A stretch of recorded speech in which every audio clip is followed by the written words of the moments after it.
안녕하세요. 집딩구리입니다. 미국 주식 프로젝트 3일차 수업 시작하겠습니다. 이번 시간에는 내가 생활하면서 이용하고 있는 미국 기업의 서비스나 제품을 알아본 후에 나만의 목표를 세우는 시간을 가지도록 하겠습니다.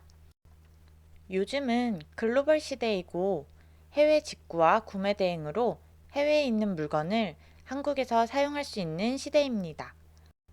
오늘은 우리가 자주 사용하는 물건이나 서비스 중에서 미국 기업의 것들은 어떤 것이 있는지 살펴보겠습니다.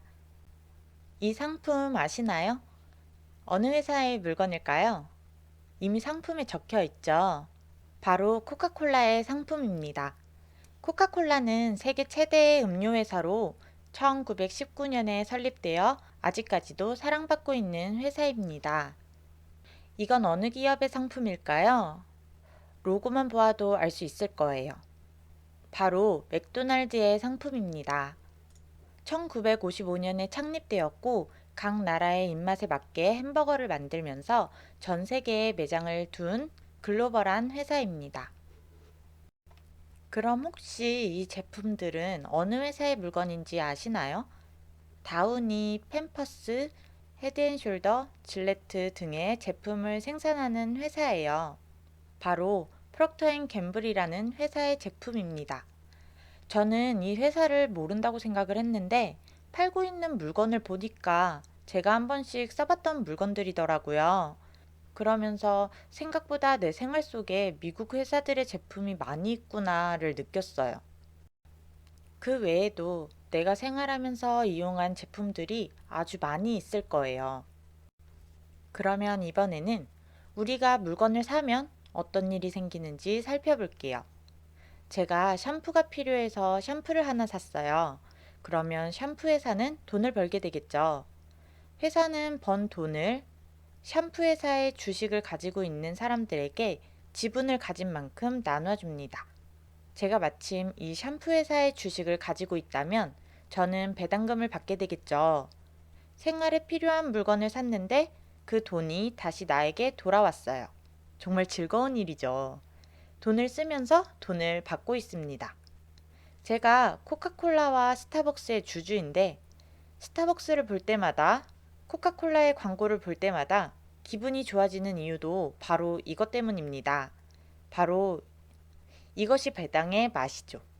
제가 주식만 가지고 있으면 그 회사를 위해 아무것도 하지 않아도 기업이 알아서 일을 하고 수익을 내서 저에게 돌려주는 시스템.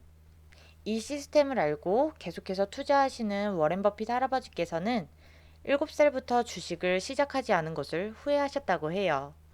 그러면 우리도 한번 계산해 볼까요? 1억이라는 돈은 상징적인 의미를 가진 돈이라고 해요. 1억이라는 금액 자체도 큰 금액이지만 1억을 만들기 위해서 지출을 줄이고 투자를 하면서 경제 근육이 만들어진다고 해요. 그래서 일단 1억을 만들고 나면 그 다음 1억은 더 쉽게 만들 수 있다고 하네요. 그럼 1억을 만들기 위해 필요한 금액을 알아보겠습니다. 1억이라는 금액은 정말 큰 금액이에요.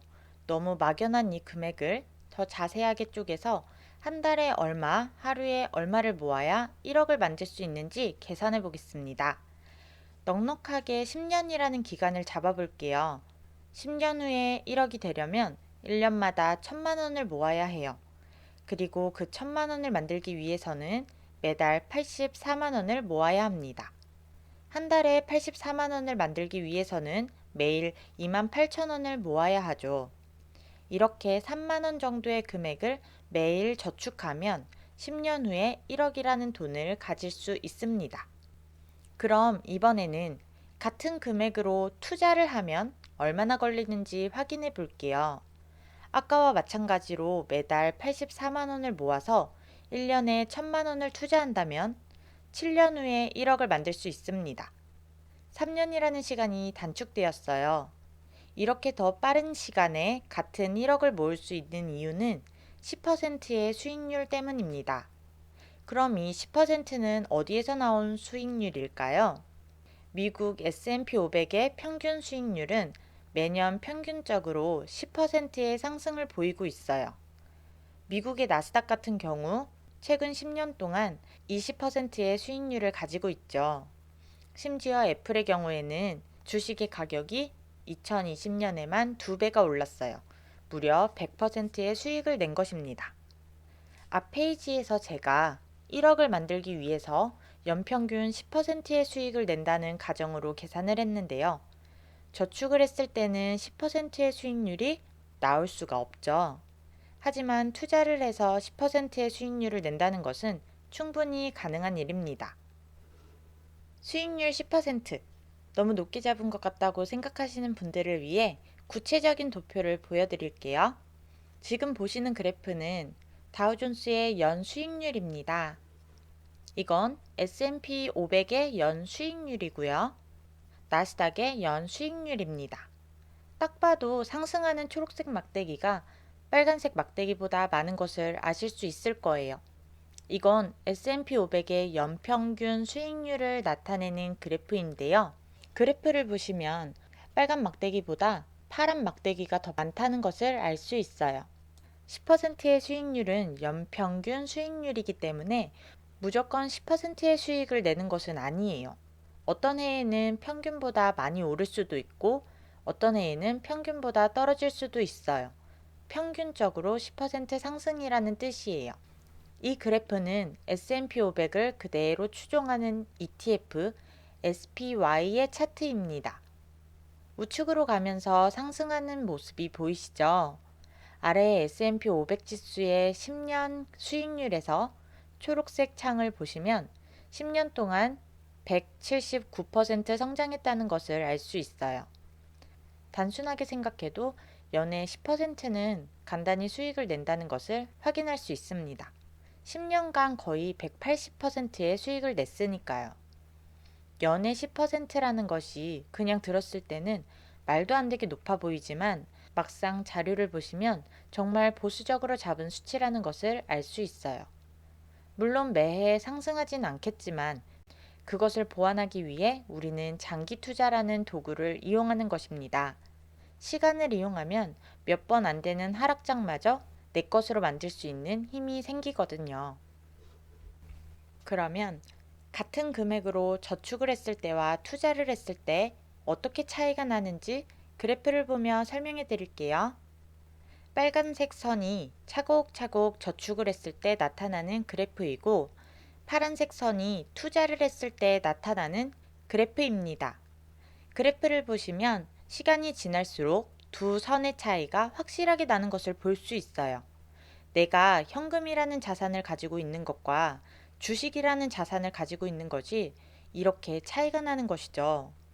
게다가 지금 우리가 계산한 금액은 주가만 10% 오른다고 가정한 것이고 배당은 반영하지 않았어요. 배당받은 것으로 다시 주식을 사고 주식의 수가 늘어나면 더 빠르게 자산이 늘어날 거예요. 이 그래프는 워렌 버핏의 자산 증가 그래프입니다. 처음에는 많은 차이가 보이지 않아요. 하지만 30년이 지나고 40년이 지날 때부터 확연하게 자산이 증가하는 것을 볼 수 있어요. 처음에 투자할 때는 자산이 불어나는 속도가 빠르지 않아요. 하지만 일정 기간이 지난 후부터 자산이 불어나는 속도가 아주 빨라질 거예요. 저 불어나는 자산을 갖기 위해서 우리가 해야 할 일은 건강하게 오래 사는 일입니다. 이번에는 각자 나만의 1억 만들기 목표를 세워볼게요. 꼭 1억을 만들어야 하는 건 아니에요. 나는 몇 년 안에 얼마를 만들 거야 라는 목표를 세우시고 그 목표의 금액이 되기 위해서 매달 얼마의 돈이 필요한지 계산해 보세요. 교재에서 은퇴 계산기라는 글씨를 누르시면 계산을 할 수 있는 홈페이지가 나올 거예요. 이곳에서 내가 1년 동안 넣을 수 있는 금액을 기입하시고 수익률을 적은 후에 내가 목표로 잡은 금액이 되기까지 몇 년이 걸리는지 확인해 볼 수 있습니다. 계산하는 방법은 이렇습니다. 보유 자산에는 내가 지금 가지고 있는 금액을 넣어주시면 되는데요. 지금 내가 가진 금액이 없다면 0으로 적어주세요. 저축 금액에는 내가 1년 동안 넣을 수 있는 금액을 적어주세요. 한 달에 10만 원씩 투자한다면 1년에 120만 원이 되겠죠? 은퇴 시기는 내가 목표한 금액을 만들고자 하는 해까지 남은 연수이고요. 명목 수익률은 저축을 한다면 이자율이 될 거고 투자를 한다면 예상되는 수익률을 적으시면 됩니다. 저축 증가율은 물가 상승률을 적어주시면 되는데요. 보통 2에서 3%를 잡아요. 이렇게 작성하시면 은퇴 후 자산의 금액이 나올 거예요. 내가 예상한 금액으로 예상한 연수가 지나면 얼마가 되어 있을지 미리 계산해 볼 수 있어요. 이때 예상 수익률과 저축 금액을 높이거나 줄이시면 은퇴 시기도 그에 따라서 줄거나 늘어날 수 있어요. 투자를 한다면 저축을 하는 것보다 더 적은 금액으로 또는 빠른 시간에 그 목표 금액을 만들 수 있게 될 것입니다. 이 은퇴 계산기를 사용하실 때 크롬으로 여시면 수식이 안 맞을 수 있어요. 익스플로러나 웨일에서 열어서 확인해 주세요. 오늘의 미션을 안내해 드리겠습니다. 오늘의 미션은 내가 생활하면서 사용하는 서비스나 상품 중에서 미국 기업의 것이 있는지 찾아보는 것입니다. 제가 앞서 말씀드린 코카콜라나 맥도날드처럼 엄청 유명한 회사도 있고 프록터앤갬블처럼 미국 제품인지도 몰랐던 곳도 있을 거예요. 최소 10개를 찾아서 올려주세요. 10개라고 하면 너무 많은 것 같지만 생각보다 내가 이용하는 미국 회사들이 많을 거예요. 그리고 나만의 목표를 세워보세요. 내가 설정한 목표는 언제이고 그것을 이루기 위해 매년, 매월, 매일 얼마를 모아야 하는지 적어보세요. 미국 주식시장에 상장되어 있는 회사를 확인할 수 있는 사이트 하나 소개해 드릴게요. 지금 보시는 화면은 S&P 500 안에 들어있는 미국 기업들의 일부분입니다. 500개의 회사 중에서 내가 아는 회사는 얼마나 있는지 찾아보세요. 종목이라고 적힌 곳에 기업의 이름이 적혀 있습니다. 교재에서 investing.com이라는 글자를 클릭하시면 사이트에 접속이 됩니다. 접속된 화면 안에서 코스피 50이라고 적힌 체크박스가 나올 거예요. 그 체크박스를 선택하시고 목록 중에서 S&P 500으로 바꿔주세요. 그러면 미국 증권거래소에 상장된 회사들을 확인하실 수 있습니다. 이 리스트 중에서 내가 사용하고 있는 서비스나 제품이 있는 회사들을 확인하시고 10개를 찾아서 과제 게시판에 적어주세요. 다음 수업 내용을 말씀드릴게요. 이번 시간에는 내가 생활하면서 이용하는 미국 기업들을 살펴보았습니다. 다음 시간에는 좋은 회사를 고르는 기준에 대해서 알아보겠습니다. 궁금하신 내용이 있으시다면 카페 질문 코너에 작성해 주시거나 과제에 편하게 적어 주세요. 오늘의 수업은 이상으로 마치겠습니다. 감사합니다.